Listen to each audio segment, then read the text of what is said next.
नमस्कार दोस्तों, ocean network में आपका स्वागत है।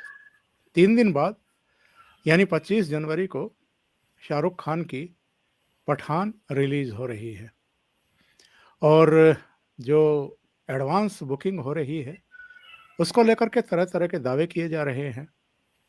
कुछ जो इसके प्रोड्यूसर्स हैं, जो इसके दिग्दर्शक हैं, उन्होंने भी कुछ मुफ्त की रेवड़ियाँ बाँटी हैं, ताकि एक माहौल बनाया जा सके और जो गिमिक आम तौर पर किए जाते हैं, जैसे ब्रह्मास्त्र के समय भी आपको ध्यान होगा, किस-किस तरह के उपाय नहीं किए गए थे, उस फ़िल्म को हिट साबित करने के लिए और जो लोगों ने एक बॉयकॉट का कॉल दिया था, उसको एक तरीके से फ्लॉप साबित करने के लिए, सिद्ध करने के लिए।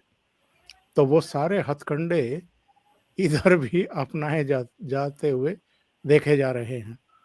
लेकिन एक वर्ग है, बड़ा वर्ग है मैं कहूँगा, जो फ़िल्म के बायकॉट की मुहिम भी चला रहा है और खुद भी सिनेमा घरों की तरफ, पीवीआर की तरफ ना जा रहा है और ना ही लोगों को जाने के लिए प्रोत्साहित कर रहा है। बल्कि जो अतीत में शाहरुख खान के बहुत सारे ऐसे बयान आए हैं, उनको लेकर के सोशल मीडिया में लगातार चर्चाएँ हो रही हैं।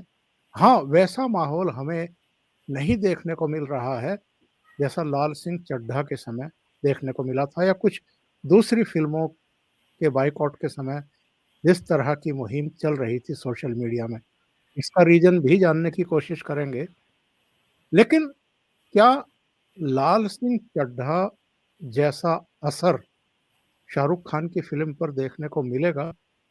मेरे साथ जाने-माने फ़िल्म समीक्षक प्रतीक बोराडे मुंबई से जुड़ रहे हैं। प्रतीक जी को जोड़ करके चर्चा को आगे बढ़ाते हैं। प्रतीक जी, बहुत स्वागत है। नमस्कार। धन्यवाद सर। नमस्कार सर, धन्यवाद बुलाने के लिए। प्रतीक जी, सबसे पहले तो यही बताइए कि जो एक बायकॉट मुहिम चल रही थी या चल रही है, वो उस तरीके का रंग लाती हुई तो दिखाई नहीं दे रही है। जो इसके दिग्दर्शक हैं, जो इसके प्रदर्शक हैं, उनकी तरफ से तमाम तरह की दावे किए जा रहे हैं। अभी मैं तरुण आदर्श का एक ट्वीट देख रहा था जिसमें वो अलग-अलग जगहों की एडवांस बुकिंग की जानकारी दे रहे थे।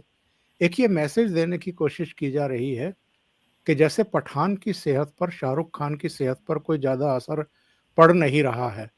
ये जो परसेप्शन क्रिएट किया जा रहा है, ये कितना सही है, कितना गलत? देखिए, मैंने तो शुरुआत से मतलब पिछले लगभग 15-20 दिनों से 1 महीने से मैं देख रहा हूँ। ग्राउंड लेवल पर मैंने तो कहीं पर भी ऐसा कोई बज़ मैंने अपनी आँखों से तो नहीं देखा पठान के लिए। और दूसरा जब जहाँ तक बात है ये सोशल मीडिया पर जो बज़ बनाने का प्रयास किया जा रहा है, स्वाभाविक सी बात है, बॉलीवुड के लिए ये एक बहुत ही अपने सर्वाइवल का प्रश्न बना हुआ है। 2022 में जिस प्रकार के हालात हुए हमने देखा, मात्र 2 फ़िल्में बॉलीवुड की बॉक्स ऑफिस पर सक्सेसफुल रही। एक तो भूल भुलैया 2 और दूसरी दृश्यम 2। इन दोनों के अलावा बाकी सारी फ़िल्में डिज़ास्टर रही, बहुत बुरी तरीके से फ्लॉप हुई थी।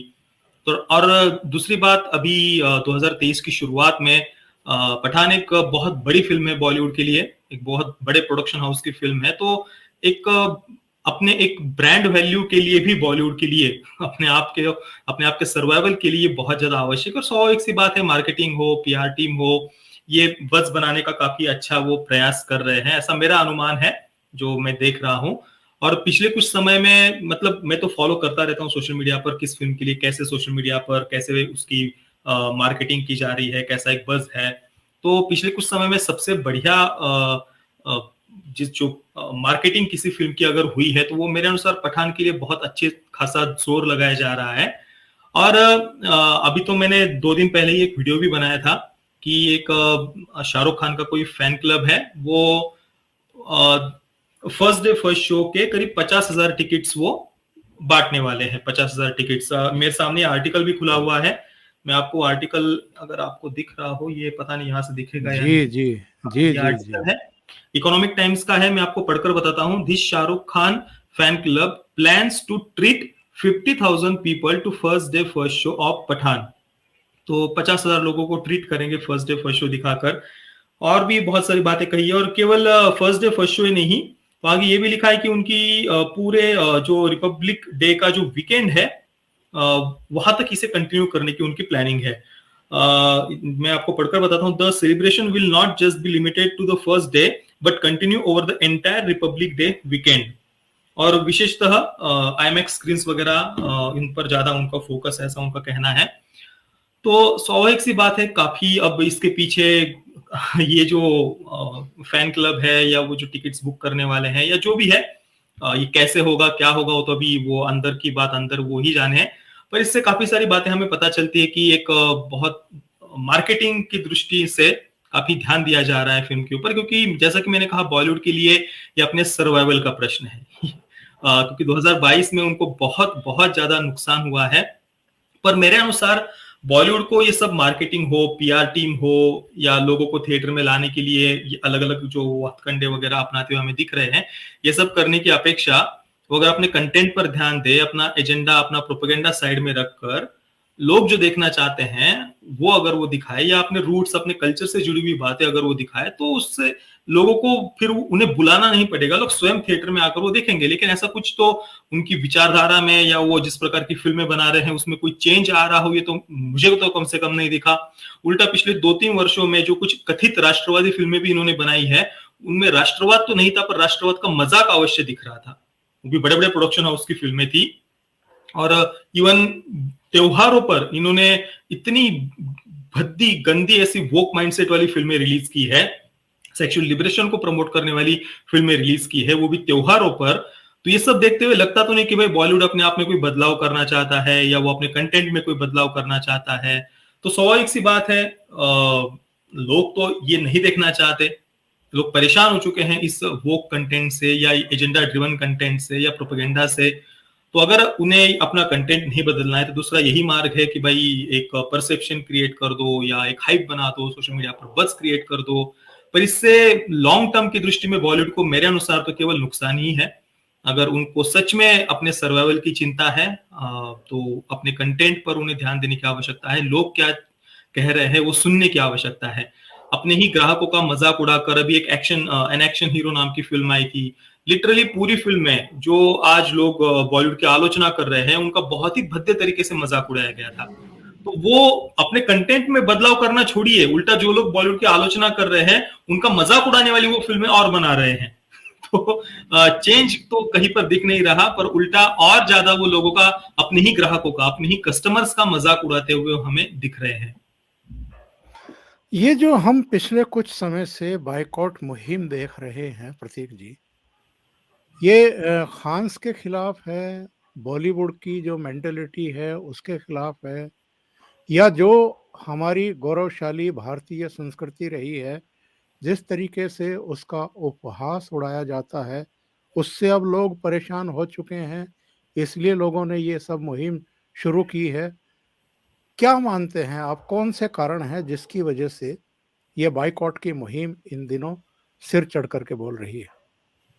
नहीं, स्वाभाविक सी बात है, जो हमारे कल्चर के अगेंस्ट, संस्कृति के अगेंस्ट जो कंटेंट हमने दशकों से देखा हुआ है, एक हिंदू घृणा से भरा हुआ कंटेंट है, या इवन आतंकवादियों को जस्टिफाई करने वाला कंटेंट, नक्सलियों का महिमा मंडन करने वाला कंटेंट, एक वोक माइंडसेट वाला कंटेंट, सेक्सुअल लिबरेशन जैसी बातों को प्रमोट करने वाला कंटेंट, ये सारी जो बातें हैं मेरे अनुसार तो यही मुख्य कारण है। और दूसरा, छोटे मोटे कारण देखने जाए तो और भी बहुत सारे हैं। आजकल के जो सेलिब्रिटीज हैं उनकी जो लाइफस्टाइल, वो कहीं से भी आम लोग उसके साथ में कनेक्ट नहीं कर पा रहे हैं। आज से 20 वर्ष पहले के जो एक्टर्स थे, चलो उन्होंने भी कई सारी प्रोपेगेंडा वाली फिल्में की हुई थी, पर फिर भी वे अपने कहीं ना कहीं पर अपने कल्चर से जुड़े हुए थे। एक पारिवारिक उनका एक व्यक्तिमत्व भी था जिसके साथ लोग अपने आप को कनेक्ट करके देख सकते थे। अब वो अपनी पर्सनल लाइफ में कैसे थे वो तो हम नहीं जानते, पर कम से कम सोशल मीडिया के माध्यम से वो उतने एक्सपोज नहीं थे। पर आजकल के जो ये कथित स्टार सेलिब्रिटीज है बॉलीवुड के जो हम देख रहे हैं, उनका जीवन आप देखिए, उनका बात करने का ढंग देखिए, उनके कपड़े आप देखिए, कहीं पर भी किसी भी बात से हम या देश की जनता उनके साथ में रिलेट करके नहीं देख पा रही, अपने आप को जोड़कर नहीं देख पा रही। और ऊपर से लगातार ये जो प्रोपेगेंडा कंटेंट आते जा रहा है, उस कारण से और ज्यादा लोग इससे दूर हो गए हैं, इस इंडस्ट्री से। और विशेषतः जो एक एलिट माइंडसेट हमें देखने को मिल रहा है, जिस प्रकार की लाइफस्टाइल फिल्मों में लगातार दिखाई जाती है, लोग उसके साथ नहीं कनेक्ट कर पा रहे, लोग अपने आप को नहीं देख पा रहे उन फिल्मों में। और इसी कारण से हम देख रहे हैं कि तेलुगु फिल्म इंडस्ट्री की बहुत सारी फिल्में जो हम सफल होते हुए देख रहे हैं, क्योंकि उनमें जो पारिवारिक वातावरण जिस प्रकार से दिखाया जाता है, जो त्योहार हमें उनमें देखने को मिलते हैं, या परिवार के लोगों के जो भी उनका दैनंदिन जीवन कहिए, या उनकी लाइफस्टाइल जिस प्रकार से दिखाई जाती है, उनके कपड़े जिस प्रकार से दिखाए जाते हैं, उनका बातचीत करने का तरीका, या पारिवारिक संबंध जिस प्रकार से दिखाए जाते हैं, बहुत सारी बातें हैं जिनसे एक आम दर्शक एक अपने आप को जोड़कर देख पाता है, अपने आप को रिलेट कर पाता है। पर वो बात बॉलीवुड में दूर दूर तक कहीं पर दिखाई नहीं देती। जिन फिल्मों में थोड़ा बहुत भी कहीं पर मध्यम वर्गीय परिवार हो, या उनको थोड़ा बहुत भी सही तरीके से दिखाया जाता है, तो तुरंत बॉलीवुड का ही एक एलिट क्रिटिक्स का एक बहुत बड़ा वर्ग ऐसा है जो उन फिल्मों को सिरे से खारिज कर देते हैं, नकार देते हैं, ये कहकर कि भाई ये तो रिग्रेसिव फिल्में हैं, ये तो ऑर्थोडॉक्स है, तो कंजर्वेटिव फिल्में हैं, बहुत ज्यादा पिछड़ी हुई सोच वाली फिल्में हैं।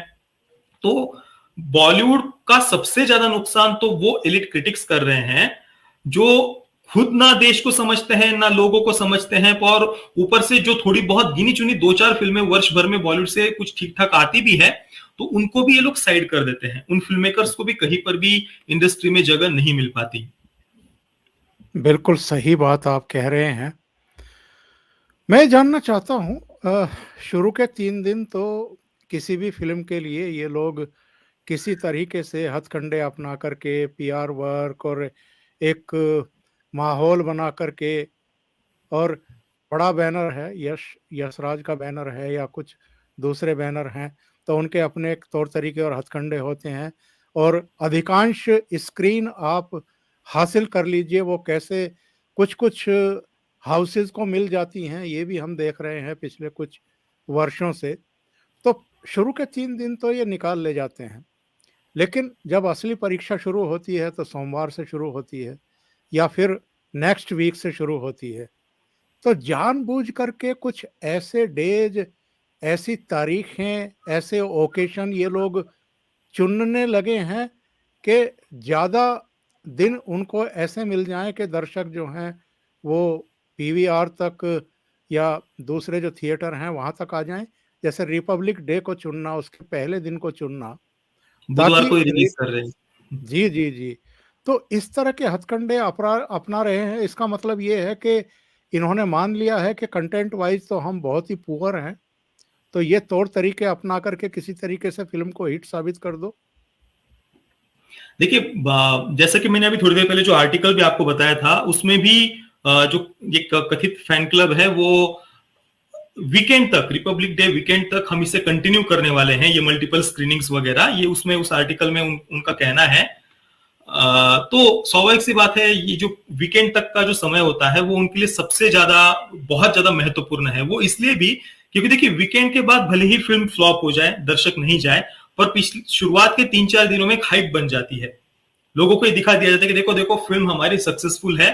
तो बहुत सारे लोग उस एक बात को सुनकर, या उस एक भेड़ चाल में चलते हुए, या सुन ली भाई कहीं पर बहुत ज्यादा हाइप चल रही है, सब जगह पर इसी के बारे में चर्चा चल रही है, तो चलो देख लेते हैं, ऐसा क्या अलग बात है।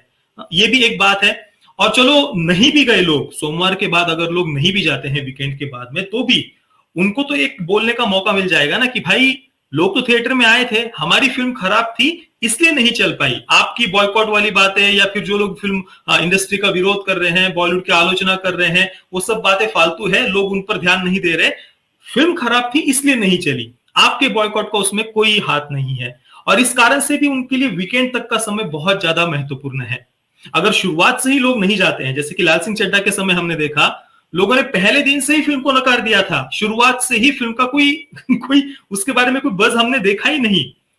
तो वो एक बहुत बड़ा डेंट था इंडस्ट्री के लिए, बहुत बड़ा नुकसान था। और इसी कारण से शायद उससे सबक लेते हुए, या क्या जो भी हो, पर अभी वीकेंड तक का जो एक माहौल उन्होंने, वातावरण जो बनाया हुआ है, उसको बनाकर रखना वीकेंड तक उनके लिए बहुत महत्वपूर्ण है। और वो अगर बनाकर रखते हैं तो इनका पूरा पीआर वगैरह, पपेट मीडिया वही आर्टिकल्स छापने लग जाएगी सोमवार से कि देखो देखो बॉयकॉट वगैरह या बॉलीवुड की आलोचना जैसा कोई वातावरण नहीं है, ऐसी कोई बातें नहीं है, लोग तो आए थे पर फिल्म थोड़ी बहुत खराब थी या एवरेज थी, इस कारण से कलेक्शन ड्रॉप हुआ है सोमवार से, इसमें बॉयकॉट वगैरह की कोई बातें नहीं है। यही आर्टिकल्स पपेट मीडिया छापेगी, ऐसा मेरा तो अनुमान है।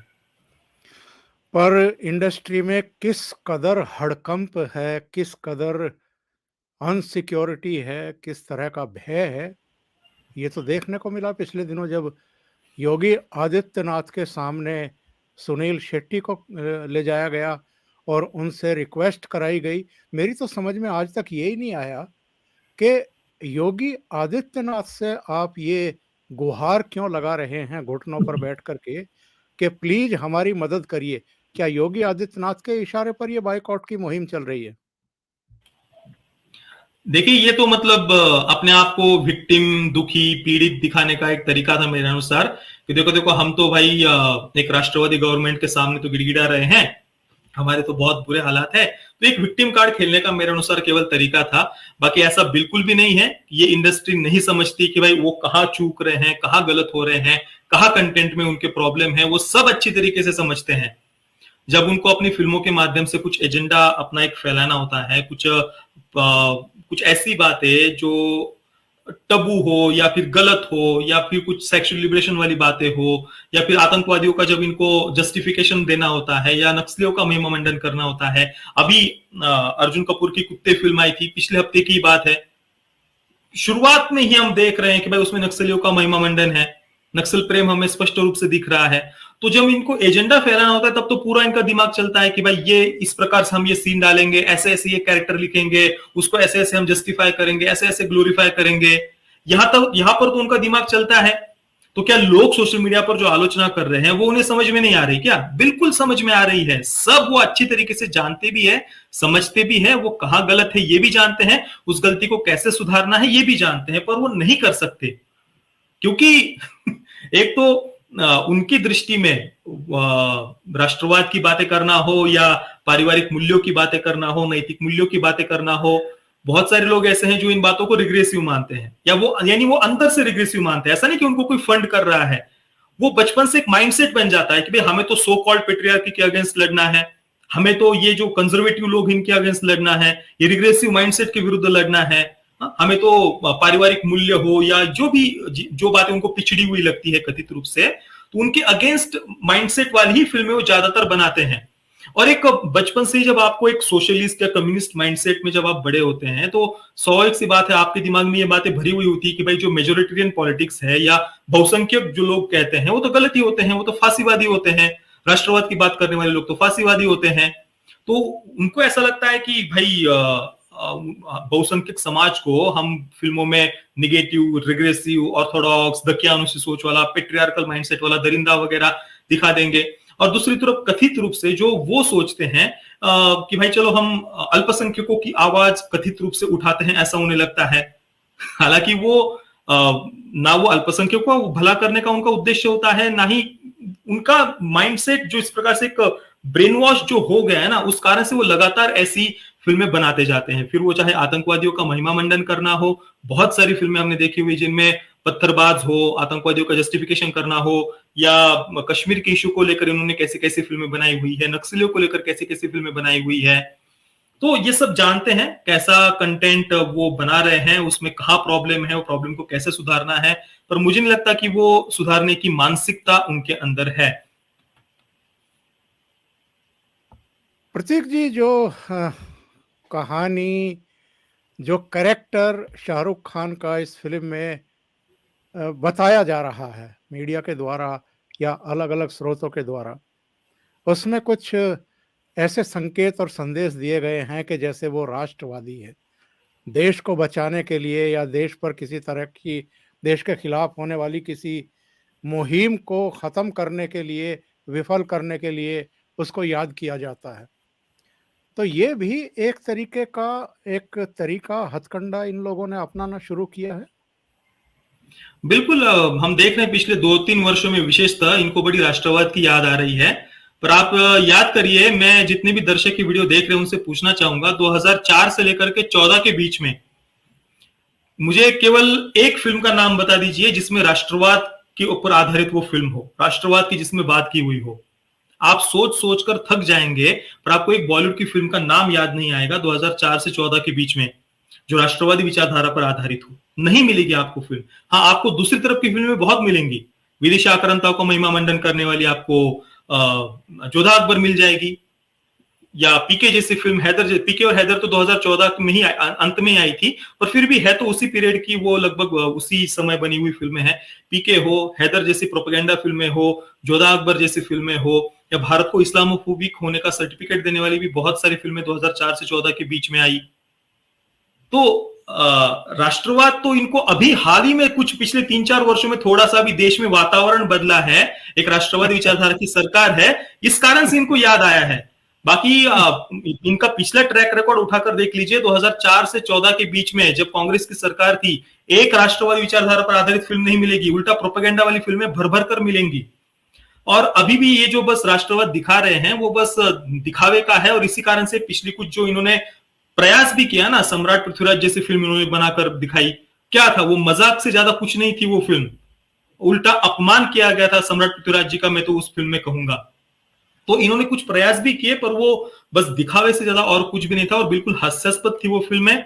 और अभी भी ये जो कुछ दिखावा जो हम देख रहे हैं, कोई मंदिर जा रहा है, कोई पूजा पाठ करते हुए हमें दिख रहा है, वो सब देखकर तो मुझे राहुल गांधी की याद आती है, जो वो जनेऊधारी पंडित वगैरह अपने आप को बताते हैं। तो वैसे ही यादें मुझे बॉलीवुड के इन एक्टर्स को देखकर आती है जब वो पूजा पाठ करते हुए हमें दिखाई देते हैं। और दूसरी बात, मुझे ऐसा लगता है कि बॉलीवुड अभी भी बहुत ज्यादा इस भ्रांति में है कि लोगों को कुछ समझ में नहीं आता। अब देखिए, पठान की शुरुआत में एक डायलॉग है कि भाई एक आतंकवादी संगठन है जिसका कोई मकसद नहीं है। अब आप मुझे बताइए इस डायलॉग की क्या आवश्यकता थी? वो डायरेक्टली बोल सकते थे कि भाई ये आतंकवादी संगठन है, ये हमला करने वाला है, पर उसका कोई मकसद नहीं है। ये डायलॉग उन्होंने लिखा है तो ऐसे ही तो नहीं लिखा ना, वो कुछ तो सोचकर उन्होंने लिखा होगा। तो क्या आवश्यकता पड़ी थी कि उनको ये लाइन डालनी पड़ी कि भाई ये आतंकवादी संगठन है, इसका कोई मकसद नहीं है और ये बस पैसे लेकर लोगों को मारते हैं। मतलब लोग बहुत समझदार है, मैं इतना ही कहूंगा। बॉलीवुड जो दशकों से जो सटल वे में या इस प्रकार से डायलॉग्स को तोड़ मरोड़ कर जो बातें लोगों के दिमाग में डालना चाहता था, लोग अभी वो सारी बातें बहुत अच्छे से समझते हैं। और इसमें ये बॉलीवुड के लिए नुकसानदायक है सारी बातें। अपने आप में बॉलीवुड को बहुत ज्यादा बदलाव करने की आवश्यकता है। जिन चीजों को लेकर के शुरू में पठान के बायकॉट का कॉल किया गया, जैसे दीपिका पादुकोण को जो अंतर्वस्त्र पहनाए गए वो भगवा कलर के थे, इसको लेकर के बहुत ज़्यादा नाराजगी साधु संतों से लेकर के और जो राष्ट्रवादी हैं उनकी तरफ से देखने को मिली थी। बीच में एक खबर आ रही थी कि प्रसून जोशी ने कुछ हिदायत दी है, कुछ कहा है कि ये बदलाव करिए। क्या उस तरह की खबर ऑथेंटिक है या कोई बदलाव किए गए हैं क्या? नहीं, वो प्रसून जोशी तो अभी सेंसर बोर्ड में ही है ना, तो सेंसर बोर्ड की तरफ से तो कट्स लगाने के लिए कहे थे, तो वो तो उन्होंने किए ही होंगे, क्योंकि सेंसर बोर्ड की तरफ से वो बातें कही गई है तो वो तो उनको करना ही होगा। पर मेरे वो अनुसार वो कोई ज्यादा चेंजेस नहीं होंगे। वो जो बेशरम रंग सॉन्ग है उसमें जो एकदम क्लोजअप सीन्स जो थे दीपिका पादुकोण के बैक साइड में, और जो भी जो थोड़े क्लोजअप सीन्स वगैरह थे कैमरे से लिए गए, उनको केवल सेंसर बोर्ड ने उसमें कट करने के लिए कहा है, तो ज्यादा कोई उसमें चेंजेस वगैरह मेरे अनुसार तो नहीं होंगे। पर यही मतलब बॉलीवुड को तो ये सारी बातें बस एक अपने आप को विक्टिम दिखाने के लिए वो यूज करता है कि देखो देखो हम तो विक्टिम हैं, ये तो फांसीवादी गवर्नमेंट है, हमारी आवाज दबा रही है, हम तो अपने फ्री होकर अपने क्रिएटिव लिबर्टी का यूज नहीं कर पा रहे हैं वगैरह वगैरह, ये बातें वो कहने के लिए यूज करते हैं। तो मेरे अनुसार अगर बॉलीवुड को हमें आलोचना करनी भी है तो पूरी तथ्यात्मक रूप से पॉइंट टू पॉइंट फैक्ट्स के आधार पर उनकी आलोचना ज्यादा करने की आवश्यकता है। अभी मैं देख रहा था, शाहरुख खान 57 साल, सलमान खान 57 साल, आमिर खान 57 साल। ये कब तक हीरो बने रहेंगे? कैरेक्टर आर्टिस्ट के रोल कब करना शुरू करेंगे? अभी तो उनको और एक्शन हीरो बनना है। मैंने अभी एक इंटरव्यू भी देखा तो उनको तो अभी एक्शन हीरो बनना है, वो कह रहे हैं। अच्छी बात है। कैरेक्टर आर्टिस्ट मतलब पता नहीं ईगो प्रॉब्लम है या किस कारण से, पर उनकी आयु तो यही है कि वो लीड रोल छोड़कर सहायक भूमिका में या अन्य किसी रोल में या अन्य किसी इश्यूज पर आधारित फिल्मों में वो काम करे। पर अभी तो ऐसा लग रहा है कि वो और ज्यादा एक्शन फिल्म, उनकी आने वाली भी 2-3 फिल्में अगर हम देखें तो वो सारी ज्यादातर एक्शन फिल्म्स ही हमें देखने को मिल रही है। अब अगर बात करें हम एक की, तो एक तो फिल्म आ रही है राजकुमार संतोषी की, उस पर आपने पिछले दिनों एक प्रोग्राम भी किया था, और आपके तो जो विचार मैंने उसमें देखे हैं वो बिल्कुल ही स्पष्ट हैं। लेकिन राजकुमार संतोषी और गांधी जी के प्रपौत्र के बीच में कुछ इधर हॉट टॉक्स हुई हैं। अ, अगर आपको फिल्म के बारे में जानकारी है तो जरूर इसके बारे में हमारे दर्शकों को बताएं कि ये अगेन एक प्रोपेगेंडा फिल्म है या इसमें कुछ ऐसे नए तथ्य हैं जो अब तक सामने ही नहीं आए थे। नहीं, मेरी दृष्टि में तो मतलब मुझे फिल्म में क्या कंटेंट हो तो ऑब्वियसली मैंने अभी फिल्म देखी नहीं है, तो मैं कुछ उसके बारे में तो नहीं बोलूंगा, पर जितना मेरा अनुमान है वो मुझे तो प्रोपेगेंडा फिल्म ही लग रही है। जिस प्रकार से कहीं मतलब हमने देखा हुआ है कि जब भी कोई राष्ट्रवादी विचारधारा की फिल्म आती है तो पूरा एक इकोसिस्टम खड़ा हो जाता है उस फिल्म का विरोध करने के लिए, तो वैसा भी कुछ होते हुए दिख नहीं रहा। जो इसके लेखक है असगर वजाहत, उनके लेकर भी कुछ पुराने उनकी कुछ बातें वगैरह, मैंने सीए वगैरह को लेकर वो भी कुछ आर्टिकल्स मैंने देखे थे। वो सब बातें देखकर लगता नहीं है कि इस फिल्म का और राष्ट्रवाद का कहीं पर भी दूर दूर तक भी कोई लेना देना होगा। तो मेरे दृष्टि में तो एक कुछ एजेंडा ड्रिवन फिल्म ही ये लग रही है। बाकी तो जब 26 तारीख को फिल्म वो रिलीज होने वाली है तो जितना जल्दी हो सके मैं रिव्यू करूंगा ही उसका। बिल्कुल सही है। मैं एक ये भी जानना चाह रहा था प्रोग्राम के आखिर में कि शाहरुख खान की ये फिल्म अगर उस तरह का बिजनेस नहीं कर पाई जैसी वो अपेक्षा कर रहे हैं, या यशराज फिल्म्स जैसी अपेक्षा करता है अपनी फिल्मों से, तो क्या ये शाहरुख खान के करियर का दी एंड माना जाए? नहीं, दी एंड तो नहीं। अभी इस वर्ष 2 और फिल्में आने वाली है शाहरुख खान की। एक तो जवान है जो तमिल डायरेक्टर एटली के साथ में है, वो भी एक बहुत बड़ी एक्शन थ्रिलर कहा जा रहा है उसे। और दूसरी एक क्या नाम, 3 इडियट्स के डायरेक्टर राजकुमार हिरानी, उनके साथ एक डुनकी नाम की फिल्म आ रही है। तो वो भी मुझे एक प्रोपेगेंडा बेस्ड फिल्म ही लग रही है डुनकी तो। चलो जवान तो एक मास फिल्म होगी, एक्शन थ्रिलर, पर डुनकी का जो मैंने कंसेप्ट जो देखा हुआ है, इलीगल इमिग्रेंट्स को लेकर उनकी समस्याओं पर आधारित वो फिल्म होने वाली है ऐसा कहा गया है। तो स्वाभाविक सी बात है, इलीगल इमिग्रेंट्स को कहीं ना कहीं किसी न किसी प्रकार से जस्टिफाई करने का प्रयास किया जाएगा। भले ही कहानी भारत में स्थित नहीं हो, वो लंदन में कहानी स्थित दिखाएंगे या अन्य किसी देश में दिखाएंगे, और वहां के जो इलीगल इमिग्रेंट्स है उनके प्रति सिंपैथी पैदा करने का वो प्रयास करेंगे। कुल मिलाकर उद्देश्य तो उसका वही लग रहा है। जब सीए विरोध के सीए का जो बिल पास किया गया था उसके बाद में हम देखा कि जो अवैध घुसपैठी है, इलीगल इमिग्रेंट्स, इनको लेकर पूरा एक कैसे आंसू बहाए जा रहे थे एक इकोसिस्टम के द्वारा लेफ्ट के। तो इस फिल्म का भी जो डुनकी राजकुमार हिरानी की आ रही है उसका भी जो सब्जेक्ट है वो मुझे जो मेरे पढ़ने में आया है कि इलीगल इमिग्रेंट्स की समस्याओं पर ही वो आधारित होगी। तो वही लग रहा है मुझे, बस सिंपैथी पैदा करने का प्रयास किया जाएगा। और अभी जो आरआरआर को एक मौलिक गाने के लिए गोल्डन ग्लोब मिला है, इसके बारे में आप क्या कहेंगे प्रतीक जी? और ये बॉलीवुडिया फिल्मों को इस तरह के जो अंतर्राष्ट्रीय सम्मान है ये नसीब क्यों नहीं हो पा रहे? देखिए, आरआरआर को केवल गोल्डन ग्लोब में ही नहीं, आप अगर विकिपीडिया पर जाएंगे और उसके जो अवार्ड्स की लिस्ट देखेंगे ना, वो इतनी बड़ी है कि हम लगातार पढ़ते भी बैठ जाए तो भी 15-20 मिनट या आधा घंटा भी कम पड़ जाएगा। इतने सारे अलग अलग अवार्ड फंक्शंस में उसे लगातार अवार्ड्स मिलते ही जा रहे हैं। और गोल्डन ग्लोब तो ऑस्कर्स के बाद में सबसे बड़ा दूसरा एक सम्मानित पुरस्कार, प्रतिष्ठित पुरस्कार उसे माना जाता है। और नाटू नाटू को अवार्ड मिलना, ये इसमें एक और विशेष बात यह है, देखिए कि भारत में आज आप जितने भी देखेंगे बॉलीवुड के, विशेषतः बॉलीवुड के जो डांस नंबर्स आप देखेंगे तो उनमें कहीं पर भी आपको भारतीयता दिखाई नहीं देगी। कोई भारतीय नृत्य प्रकार उसमें आपको दिखाई नहीं देगा। भारतीय संगीत आपको याद नहीं आएगा। आपको अगर मैं पूछूं पिछली ऐसी कौन सी फिल्म थी बॉलीवुड की जिसमें कोई भारतीय नृत्य का प्रकार हो या भारतीय संगीत का उपयोग किया गया हो, बिल्कुल भी नहीं।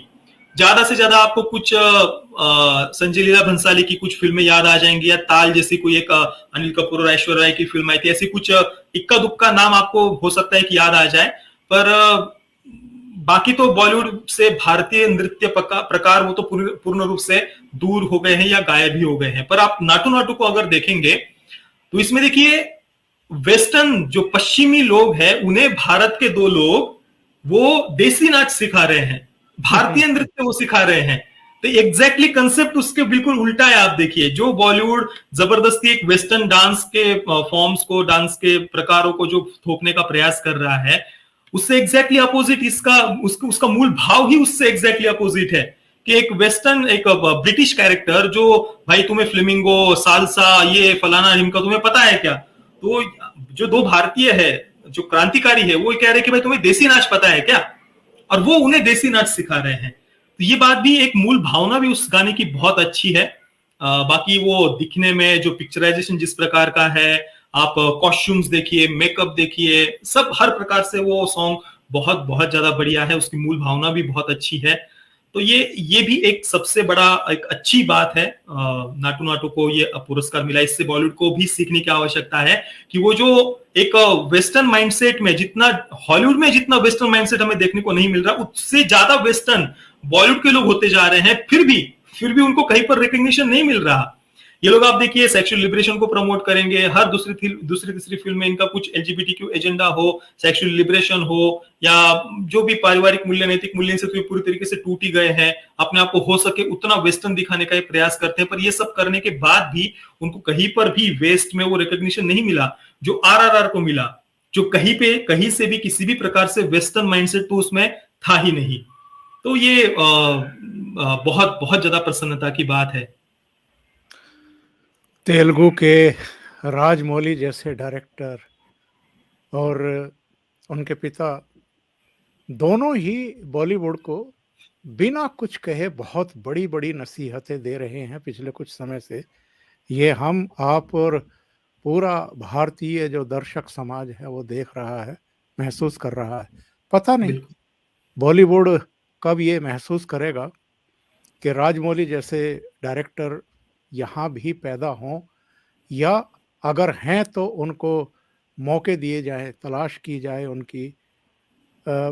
अगर बॉलीवुड को वाकई जिंदा रहना है, फिर से वही सम्मान हासिल करना है जो कभी हुआ करता था, और यहाँ भी बेहतरीन फिल्में बनते थे, बेहतरीन सिनेमा बनता था, अगर उसको वापस उन जड़ों की तरफ लौटना है तो थोड़ी सी सीख जरा जो तेलुगु में सिनेमा बन रहा है उसी से ले ले। प्रतीक जी, बहुत बहुत धन्यवाद आपका जुड़ने के लिए, आपने ओसियन नेटवर्क के लिए इतना समय निकाला। Thank you so much. धन्यवाद सर, धन्यवाद, नमस्कार।